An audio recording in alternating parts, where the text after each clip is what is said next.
You really look back to the early stages of NASCAR, the roots of our sport.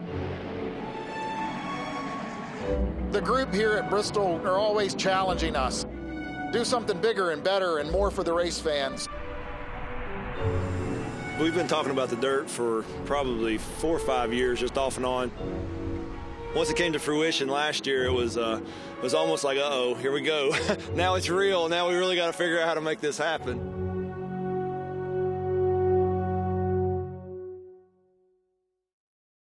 The Pennzoil World of Outlaws are back at the fastest dirt half mile in America, the Bristol Motor Speedway. You really go back to what we tried in 2000 and 2001 here that went really well.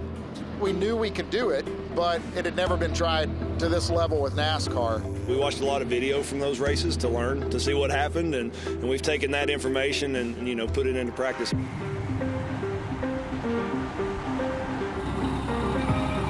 Naturally, we wanted to take care of the concrete, make sure that we were keeping it protected. So we laid a layer of sawdust. By putting the dirt on top of it, that sawdust actually gives us a layer that'll, one, act as a friction base that keeps it from slipping off or the dirt slipping off the concrete, and also protect the concrete from getting stained or destroyed.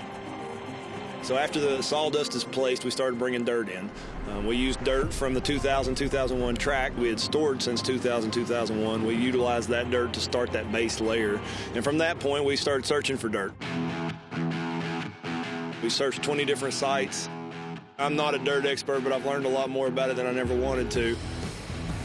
Second layer actually is less than a half a mile from here. If you step outside the speedway, you can see the hillside we took off. And then the third location was in Bluff City, which is about 10 minutes up the road. We faced some definite weather challenges. It'd rain for 6 days in a row, and we'd work on a Sunday, and then it'd start raining on Monday, and we'd work again on the next Saturday for a day. We had real short winters. We had dry enough weather to work. So we ended up bringing in 2,300 truckloads, which is roughly 23,000 cubic yards of dirt. The banking on the track, we're at 19 degrees in the turns. Front stretch and back stretch are at 6 degrees. We're going through several thousand gallons of water, you know, to keep moisture in the track. Definitely want to shout our team that we've had here. The construction team's been fantastic. The gentleman that we've hired to help us with the track prep, Mike Van Gerden, has been fantastic. The main goal is make sure we have the right amount of moisture at all spots of the racetrack. Make sure the track is smooth, try to make it hold together, make it racy so it's not one lane.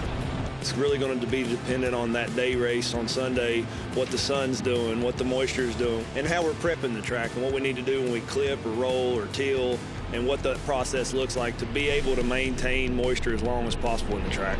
It's never going to be perfect every time, but we try to make it so we don't have a lot of dust, but we have a lot of good racing.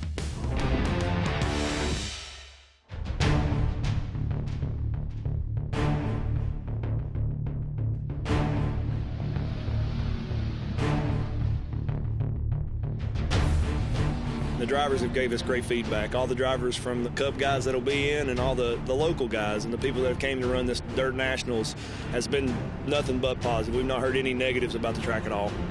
It's definitely cool, really fast, so a lot of fun, just wide open. You can put gravel on Bristol, put dirt on Bristol, don't matter, man. It's Bristol's Bristol. I just feel bad for the people that have to clean it up because it's going to be a mess. Just seeing a week of good racing, the track holding together, positive feedback, positive comments, and just the hype around the whole thing coming into next weekend, to this point has definitely been satisfying.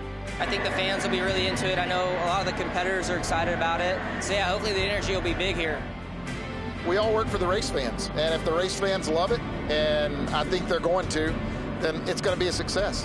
I won't be satisfied or even off the pins and needles until the end of next Sunday when the checkered flag drops. That's when we know we've done what we were supposed to do and got things done.